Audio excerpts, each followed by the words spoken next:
बच्चे क्या मज़े नहीं करते? क्या बोलना चाह रही हूँ मैं नहीं गाइस, वो आवाज़ ना गाइस धीरे धीरे धीरे करते ना वो पास पास पास आती रही। वो रहा हुआ है जंगल में, तो उसको पता था कि कैसे कैसे क्या क्या होता है। वो अपने पापा भी नहीं उठी, बिल्कुल टस से मस ना हुई। फिर उसके बाद मेरे साथ आया था ना एक बार, पाबंग वगैरह आया था, तो तब उसको पता है कि क्या क्या होता है। तो उसने बताया कि वो आवाज़ आईमैक्स भी बाकी है मेरे दोस्त। हम दोनों को नींद ही नहीं आई उसके बाद भी गाइस। पता है कि वाह स्वर्ग में रात को ऐसा लग रहा है नर्क में पहुंच गए गाइस, इतना डर लगता था। जो हमें हमने मतलब जो जिन्होंने हमारी हमारी हेल्प की थी हेल्प ना, करी, हाँ तेते वगैरह ने, तो फिर हमने उनको ना गाइस मेरा पार्सल आ रहा है, रुक जाओ। राशन दे दिया था।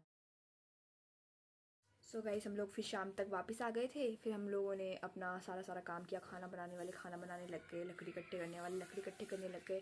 बहुत बड़ी बड़ी लकड़ियाँ इकट्ठी की थी हमने आधे रास्ते से, जब हम वापस हो रहे थे तो जो मिल रहा था हम चक्के ले जा रहे थे। सो हम लोग गाइस हमने इतने मजे किए थे ना, इतना मतलब गाना लकड़ियाँ गाते हुए इतने इकट्ठे आते किए थे हमने, जाते, मतलब कि बहुत मजे तो हमने बहुत किए किए। गाइस, बहुत बच्चे थे हम, तब भी हम बहुत मज़े करके आए हैं। बच्चे क्या मज़े नहीं करते? क्या बोलना चाह रही हूँ मैं नहीं गाइस, डोंट माइंड मी। फिर क्या हुआ पता है, रात को हम लोगों ने खाना वगैरह खा लिया, सारे अपने अपनी टर्न से जागे हुए थे कि हाँ अब बाहर आग जलाने की टर्न, जलाए रखने के लिए। सो हम लोगों ने अपनी टर्न कर ली थी। उसके बाद थी गुड़िया दीदी, काकी और अंशु की बारी। ये तीन थे आग जलाने के लिए जागे हुए, और बाकी सब हम सारे सो गए थे, ठीक है। फिर क्या हुआ वो गुड़िया दीदी वगैरह सुनाएंगे। तो गाइस आगे की स्टोरी मैं सुनाती हूँ, हुआ क्या था हमारे साथ। ये लोग तो अपनी सारी मतलब बारी करके आ गए थे और ये लोग सो गए थे। उसके बाद मेरी काकी और अंशु की बारी थी। तो फिर हम तीनों ने सोचा, मतलब पहले तो हम बैठे रहे टेंट पे, अंदर ही बैठे थे और हम तीनों बातें कर रहे थे। फिर हमने सोचा क्यों ना हम बाहर चल के ही बात करते हैं, यहाँ पे ये लोग डिस्टर्ब हो जाएंगे। तो हम बाहर चले गए और आग वगैरह देख रहे थे।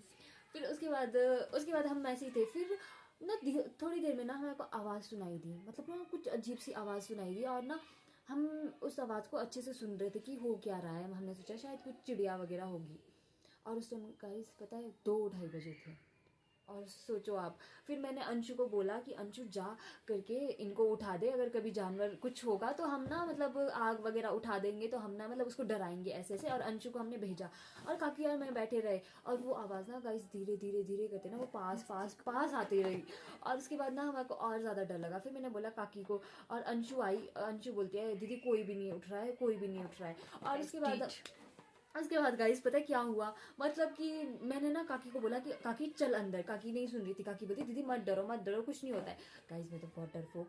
और मैंने क्या किया, मैंने काकी को ऐसे पकड़ा था हाथ से और मैंने एक छलांग में उसको सीधे टेंट के अंदर लगाया, मतलब अंदर खींचा सीधे टेंट के अंदर एक छलांग में। सोचो आग हमने टेंट से थोड़ा आगे जलाई थी, तो हमने एक छलांग में पता नहीं कैसे गए, कुछ समझ ही नहीं आ रहा था। उसके बाद मैं सबको उठाने लगी, कोई नहीं उठ रहा था। फिर पता है मैंने क्या किया, गाइस ये तो भौंकता रहेगा, हम अपनी स्टोरी सुनाते हैं। तो फिर जैसे ही हम टेंट के अंदर पहुंचे तो मैंने देखा अंशु को। अंशु पता है कैसे उठा रही है, उठो उठो बता, मतलब इतने प्यार से उठा रही थी। उसका ये उठो बोल के कौन सुनता गाइस। उसके बाद मुझे ना इतना गुस्सा आया, ऊपर से डर, ऊपर से मतलब उठ ही नहीं रहे थे। फिर मैंने पता क्या किया, मतलब इनको तो मैंने ऐसे हिला के उठा दिया था, जो बॉयज थे वो लोग उठ ही नहीं रहे थे। उसके बाद मैंने उनको एक थप्पड़ मारा, फिर लोग उठ गए। फिर हमने बोला कि आवाज़ आ रही है कुछ ऐसे वैसे, मतलब उस टाइम मुस्कान को भी हमने इतना उठाया, उसको हिलाया उसको, पर वो मस्त होती है गाइस वो, बिल्कुल भी नहीं उठी, बिल्कुल टस से मस ना हुई। फिर उसके बाद हमने मतलब हम सारे बैठ गए, मतलब बिल्कुल शांत हो गए थे हम, क्योंकि सबको डर लग रहा था। और हम ये सोच रहे थे कि आवाज़ किसकी है, भालू वो है, आवाज़ बहुत शेर नजदीक है। नजदीक और ना नजदीक होती जा रही थी। हाँ, क्योंकि बहुत नज़दीक आ रही थी। फिर उसमें से हमारे में से एक लड़का था, मतलब उसको पता था कि मतलब वो रहा हुआ है जंगल में, तो उसको पता था कि कैसे कैसे क्या क्या होता है। वो अपने पापा के साथ आया था ना एक बार, पाबंग वगैरह आया था, तो तब उसको पता है कि क्या क्या होता है। तो उसने बताया कि वो आवाज़ एक उल्लू की है गाइस। तो गाइस हम सारे उल्लू बन गए। बेवकूफ है, हमारे को ये पता नहीं चला कि उल्लू की आवाज़ है गाइस। पर अभी आप ये मत सोचना कि स्टोरी नहीं खत्म है, क्योंकि अभी क्लाइमैक्स भी बाकी है मेरे दोस्त। सो उसके बाद हम लोग ने सोचा कि भाई हो गया हमारा बेबस है, अगले दिन हम चलेंगे अब अपने तो अपने घर। फिर बताती हूँ मैं, जैसे हमारे को पता लगा ना वो उल्लू की आवाज़ है, तो सारे सो गए फिर से, ठीक है। तो हम ही रह गए, मतलब सब सो गए, अंशु और मैं ऐसे थे। हम दोनों को नींद ही नहीं आई उसके बाद भी गाइस। हम दोनों मतलब कि पूरी रात सोए नहीं, ये लोग सो गए थे। और जैसे ही मतलब उजाला होने लग गया था, फिर जो उठे, मतलब जिनकी बारी थी वो लोग उठे, साथ में ब्रेकफास्ट बनाना था उन्होंने, तो जैसे ही वो लोग उठे उसके बाद सोए हैं हम, उजाला होने के बाद। फिर हम लोगों ने डिसाइड किया भाई अब हम नहीं रह सकते और यहाँ, तो हम लोग चल पड़े अपने वापस घर की ओर। और हमारे पास राशन गाइस, इतना ढोके राशन लेके थे, हम महीना रहना है जैसा, महीने क्योंकि जितना ना ऐसा था कि दिन को तो हम रह सकते थे, रात की थोड़ी बहुत दिक्कत दिन हो को रही थी। इतना अच्छा लग रहा है कि वाह स्वर्ग में, रात को ऐसा लग रहा है नर्क में पहुंच गए गाइस, इतना डर लगता था। फिर हमने सोचा कि वापस चले जाएंगे, तो हमने सोचा राशन का क्या करें। फिर गाइस हमने सोचा कि जिन्होंने हमारी हेल्प करी हम उनको राशन वहाँ दे देंगे। जब हम गए उनके टेंट के पास तो वो लोग नहीं थे, तो हमने अंदर रख दिया। वो तितली बकरी भी डर गए थे कि कौन रख के चला गया ये क्योंकि हमारे पास कोई वो ही नहीं था, सोर्स नहीं था कि हम उनको बता सके, ना हमारे पास उनके फ़ोन नंबर थे। हमें बस ऐसे पता था कि ये हमारे गाँव के, बट कौन है कहाँ के हमारे को इतना ज़्यादा नॉलेज नहीं था ना। पता था आपको? हाँ, सांगे की थे। सांगे के थे तो पता था गाइस मुझे, बट मुझे ये नहीं पता था कि कि किसके पापा, किसके पति, किसके बेटे, ये नहीं पता था गाइस। सो वो भी डर गए होने कि किसने रख दिया, बट बाद में उनको लग गया था पता कि हमने रखा होगा। जाइए एक बार आप। ठीक है गाइस, अभी आग की स्टोरी दीदी बताए। तो राशन रखने के बाद हम चल पड़े थे अपने गांव के लिए। फिर क्योंकि हमें और 8-9 घंटा वापस से चलना था, नीचे चलते हुए तो हमें ज़्यादा दिक्कत नहीं होती क्योंकि ना हमारे पास उतना सामान था ना कुछ था, मतलब जो सामान था वो हम बारी बारी से उठा रहे थे और मतलब फटाफट से पहुंच गए हम, जल्दी जल्दी पहुंच गए हम लोग। जल्दी पहुंचे थे हम। फिर हमें लोग मिल रहे थे जो अपने खेतों में काम करने आए थे, तो वो हमें देख के परेशान थे कि कोई हमें पूछ रहे थे कि कहाँ से आ रहे हैं, कोई पूछ रहे थे कि तुम आ गए, मतलब ऐसे ही था सबका। फिर जैसे ही हम घर पहुंचे, सबसे पहले मेरा घर आता है, जहाँ से जर्नी स्टार्ट करी हम वहीं पे ही पहुंचे दीदी के घर। सबसे पहले मेरा घर आता है तो सारे हम वहाँ चले गए। जैसे ही हम घर पहुंचे पापा ने बोला तुम आ गए, क्यों आए, ये बोला गाइस क्यों आए। वही तो गाइस, हम एक हफ्ते की उससे गए थे ना जाने को भी, तो हैरान होने वाले सच्चे ही गए, हम 2 दिन में वापस आ गए गाइस।